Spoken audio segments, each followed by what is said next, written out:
কষ্ট করে তারা জানে না, আমরা একটু হাত তুলবো।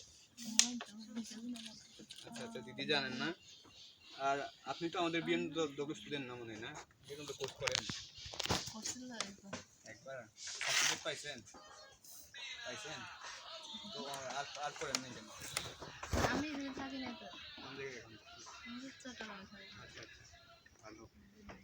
তো আমরা এখানে যে বিষয় নিয়ে আসছি সেটি হচ্ছে আমাদের বাংলা মিষ্টি ওয়ার্ল্ড থেকে আমরা প্রত্যেক বছরে ক্রিসমাস করে থাকি বড়দিনের আগে আমাদের ছাত্রছাত্রীদেরকে নিয়ে। হ্যাঁ, তো আমরা এগুলো করে থাকি, কিন্তু আমরা দুঃখের বিষয়ে আমাদের অনেক ছাত্রছাত্রী হওয়ার কথা ছিল। আমাদের বিভিন্ন হোস্টেল থেকে ছুটিতে চলে গেছে সবাই, আর আমরা যারা বাইরে আছি আমরা সবাই এখানে আসতে পারি নাই। যারা আসতে পারছি তার জন্য ঈশ্বরকে ধন্যবাদ। আর আমরা এখানে আসলে মূলত আমরা প্রি ক্রিসমাস করার জন্য আসছি বড়দিনের উপলক্ষে। আমরা বিভিন্ন সময় বিভিন্নভাবে